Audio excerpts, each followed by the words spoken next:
On today's video, we got two new leaks of the two new cavalry commanders coming into Rise of Kingdoms, Ashoka and Tariq. In this video, we're going to go over the potential leaks and why I have a feeling these might not be real. There's a few signs that are scaring me about what this is, and while we're spreading it like wildfire, it's a good time to speculate. So sit back, slap a like on the video, and let's go.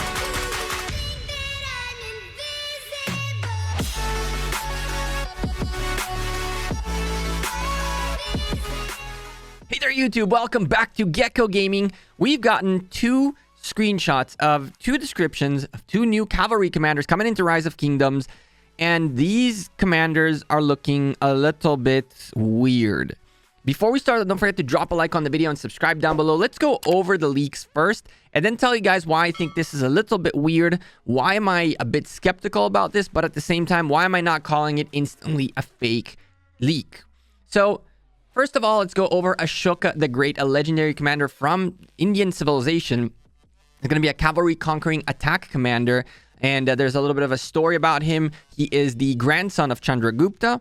His first skill is the Devanpriya, something like that, or the beloved of the gods. It's an active skill. When in battle, Ashoka has X% chance to nullify the damage done by a target for 4 seconds and heal some partially wounded troops.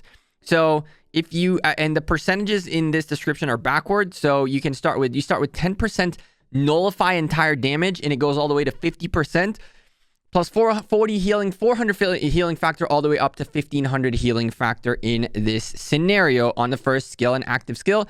We don't know how much rage is required for it just yet, by the way. The Pavan, a second skill, the passive skill, increases the health, attack, and march speed of nothing. It looks like any type of troop, so it increases attack by 5 to 25%, cavalry health all the way up to 10%, and cavalry march speed all the way to 10%. I'm assuming what this is all cavalry stats. So yeah, increased cavalry health, attack, and march speed. So you have 25% attack, 10% health, and 10% speed once this skill is fully leveled up. The Lion Capital of Ashoka. While attacking the governor's city, troops led by this commander has a chance to increase the damage dealt by 10% to the garrison and do, I guess, some additional damage factor that will go up to 1,000. That's my understanding of it. There's a little bit of a weird thing, like additional upgrade preview has additional damage factor rather than 10% chance to damage dealt. So this is a little bit sketchy right there. The fourth skill, the Chakra, Ashoka's army, when reduced to 50% in a battle, produces an effect by which the army doubles for X seconds. This effect occurs only once in a single battle, and you're going to double up, essentially, go back to 100% for 4 seconds all the way to 15 seconds. And the final skill, it improves I believe that is the second or third skill, the Priva, whatever the heck it is. For the next 5 seconds, increase the troops' attack by 20%, attack and defense by 20%, and health by 15%. That's without the expertise. And with the expertise, deal direct damage factor 500. I'm assuming that's what the 500 is, all the way up to 1,000 to the target. And for the next 5 seconds, increase the troops' attack defense by 20% and increase the health by 25%. So it technically works up the second skill, the Pavan, but it doesn't look like it really increases that much. It drops the amount of attack you gain, but it doubles 2.5s the amount of health you get, and it adds also defense into the mix on top of the march speed. So this is a little interesting. There's a little bit of a conflict here, and the reason I'm saying there's a conflict here is if you look at the without the expertise, it says troop attack and defense by 20%, and health by 15%, but if you go look up at the skill without the expertise as it's supposed to be, I guess, it's, so this is a little confusing, and there's a lot of this confusing wording in these leaks. Let's go to the second commander really quickly, and then we'll talk in general about what I think about all of this. The next commander being Tariq bin Ziyad. He's, I guess, a Moroccan commander, cavalry, utility, and attack commander. The liberator of Andalusia. For the next 5 seconds, increase all damage dealt by 20%, all the way up to 50%, which is kind of nuts. Light of Gibraltar, an active skill. Again, 2 active skills, which is kind of nutty. First time we see 2 active skills. And yes, I said Gibraltar right this time. I was so out of it on stream yesterday. I misspoke that like 7 times. Reduces the rage of enemy by 20 whenever this commander is attacking a target. So every single time you attack, you reduce the rage by 20. And troops normal attack have a 10% chance to reduce the enemy's defense by 20% for 3 seconds, all the way up to 50%. Berber Hero Increase is a passive skill. It increases the attack of cavalry units and health of cavalry units up to 15%. Persistent, a passive skill, the 4th skill. When troops of this commander have 75% remain, all damage is increased by 2%, 50% remain 4%, and 25% 6%. I know too many percentages, but the 3 lines right there will explain it a little bit better, and the max levels based on the amount of troops you have. And if you expertise them outnumbered, a new skill will increase troop attack by 150%, health by 150%, damage by another 15%, but decrease the troop capacity by 50%. Troop capacity, by the way, is of your own specific march. So if you're leading a rally with this commander, you're going to get your troop capacity go down, not the rally capacity go down. That's an important thing to point out. Now, we flew through these leaks because there are a lot of red flags in them that make me think they are not real, but at the same time, their source is someone who is a very reliable person.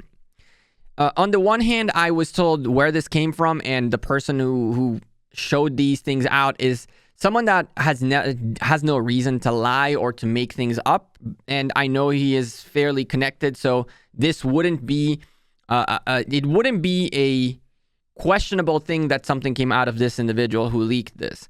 But on the other hand, there are a few red flags here that indicate to me that this might not be real. The first flag is the obvious mismatch of text within descriptions, more specifically on the other commander. Now, that can be straight up bad translation. At the end of the day, this game is primarily made in Chinese first, and then it's translated. So someone might have gotten their hands on the Chinese version and Google translated it or something like that, and a little bit of iffy translation happened there. But at the end of the day, like, there is a little bit of inconsistencies in the text. The second thing that makes me a little bit worried is that usually when something leaks, the images and the in-game assets of the commanders are leaked prior to their description. Usually, the way this works is that the assets are added into the game through updates, but they're hidden within the game files. And unfortunately, there are people out there that do something that is, by the way, against copyright. It's copyright infringement, and that is they get the images in a non-good way, and we'll call it that. Leave it at that. And usually, the images are the ones that leak first, and the text leaks a little bit after. The text is much harder to get a hold of. And I'm assuming, and it's usually in 90% of leaks, images came out, and a few days after, descriptions came out as well. This is the first time a description comes out without a single image. So that's another second red flag that makes me think this is not real. The third red flag that makes me think this is not real is kind of the big elephant in the room, and that is, what on earth are these mechanics? Lilith seemed to have introduced nullify damage mechanics. They've introduced reduced troop capacity for increase of attack stuff, like insane amounts of damage, insane amounts of boosts. Like, in this guy alone, if you expertise him, we're talking 50% extra boost, a damage boost. Add to that probably another 20% out of here at least. So we're talking 70% extra damage boost.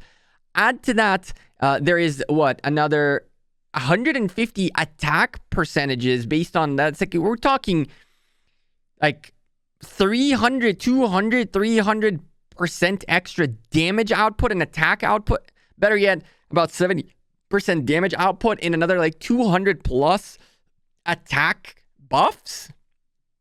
That doesn't seem too credible. And the other commander is the same story. The other commander nullifies damage. How does a commander nullify damage? That's really, really, really sketchy.